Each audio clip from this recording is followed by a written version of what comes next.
guys, so how does Batman take his drinks?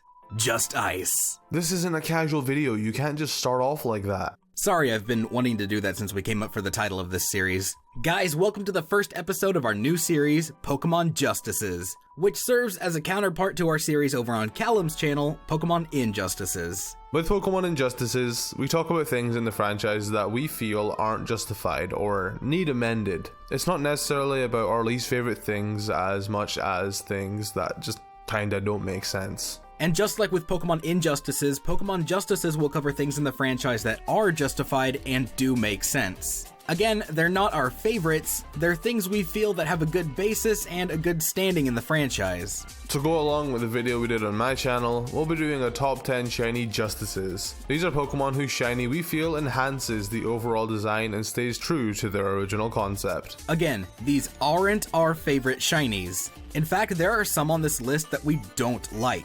But because their shiny coloration is inspired by what they're based on, we had to put them on the list. The only opinions here are that we think these shinies are justified. Hopefully you get the point. Let's start off this sick, nasty, gnarly countdown. Squaw! Starting off the list is Shiny Greninja. Wow, fucking Greninja fanboy much? Hey man, Shiny Greninja wouldn't even make my top 10 favorites if we're being honest. But you can't deny that it's a really well done shiny. Since I'm an edgy hipster, I personally don't like Shiny Greninja, or Greninja as a whole for that matter, but I can't deny his shiny coloration fits perfectly with the whole ninja theme. Granted, a bright red tongue scarf doesn't exactly aid in being stealthy. It's hard to write this shiny off as anything but justified. Oh my god, guys, oh my god, taking the number 9 spot, we have more than one Pokemon. That's right, we have two. Phantom and Revenant. If ever there were a shiny Pokemon that capitalizes most on its typing, it'd be these guys. Most people seem to write these off as grass types whose shinies are fall colors, but don't realize that because of their ghost grass typing, they're quite literally dead trees, and that these shinies are pure genius. Their shiny color literally represents what they are. Dead trees. It's one of those rare moments where I actually prefer the shiny to the regular color of the Pokemon, which is the way things should be, in my opinion. Okay, time for a science lesson. Shiny Deoxys takes our number 8 slot for a pretty cool reason. If you didn't already know, Deoxys is based on deoxyribonucleic acid, also known as DNA. DNA is usually modeled in a double helix spiral of some kind with proteins paired along the strand, kind of like a ladder. Now there's lots of big words here, so bear with me. These proteins, adenine, guanine, thymine, and cytosine make up the genetic code that determines, well, everything about an organism. These 4 proteins are usually assigned their own color: red, blue, yellow, and green. And wouldn't you know, Deoxys is red and blue, and Shiny Deoxys is yellow and green. Isn't science cool? No. Like, not even in the slightest. Oh, okay. Number 7 is Shiny Arbok. This one's so simple we don't even need a layout. Golden Cobra. Seriously, that's pretty much the only reason it's on the list, but it's our list. Shiny Arbok is literally Jafar's staff, the Pokemon. Is it more justified than the 3 shinies before this? Probably not. But I'll be damned if I'm gonna let one of my best Aladdin references be outshined by a sneaky frog, dead wood, and a space germ. I don't get the Aladdin reference, but okay. Besides that, cobras have been portrayed in gold since the times of ancient Egypt, so it's definitely more than just about Aladdin references. America bird! Fuck yeah! If Scotland had a bird, it would be cooler. Shut up, commie. Go back to Canada. What? Hold on to your haggis, Callum, because this shiny will blind you with its bright, glowing, shining freedom. You know what makes the most patriotic winged death machine that much more badass?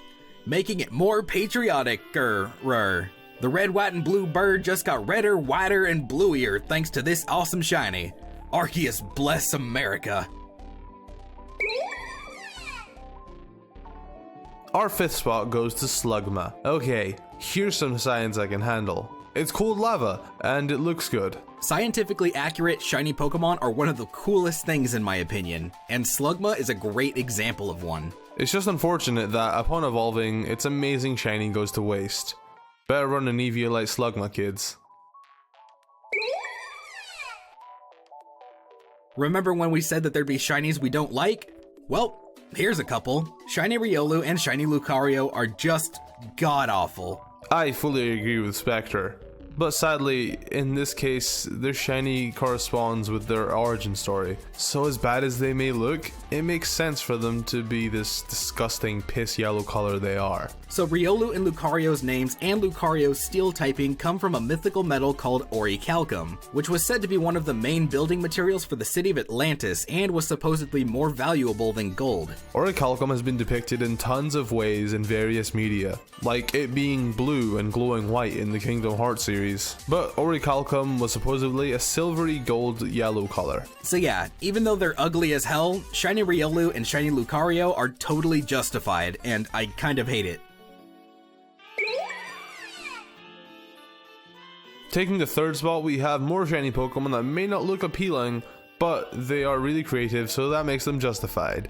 The Generation 1 Evolutions. To start it off simply, Eevee is essentially a blank slate on a genetic level, so it'd make sense for it to be silvery white since it can evolve into a rainbow of different Pokemon. All three original evolutions in their normal and shiny form represent the colors of the rainbow. Flareon, Jolteon, and Vaporeon represent the three primary colors, red, yellow, and blue, and in their shiny forms they represent the three secondary colors, orange, green, and purple. So, as ugly as they may be, you gotta respect the creativity the developers put into these shinies. Remember when I said that I love scientifically accurate shinies? Well, these two take the cake. Carbink and Diancie. Callum, why don't you give these lovely people a little science lesson that I totally didn't script for you? Yeah, I love science. So Carbink and Diancie are based on diamonds, which are created way down underground when carbon is put under mass amounts of pressure and heat. The stone portion of Carbink and Diancie turn black in their shiny form, which represents carbon before it's been turned into diamond.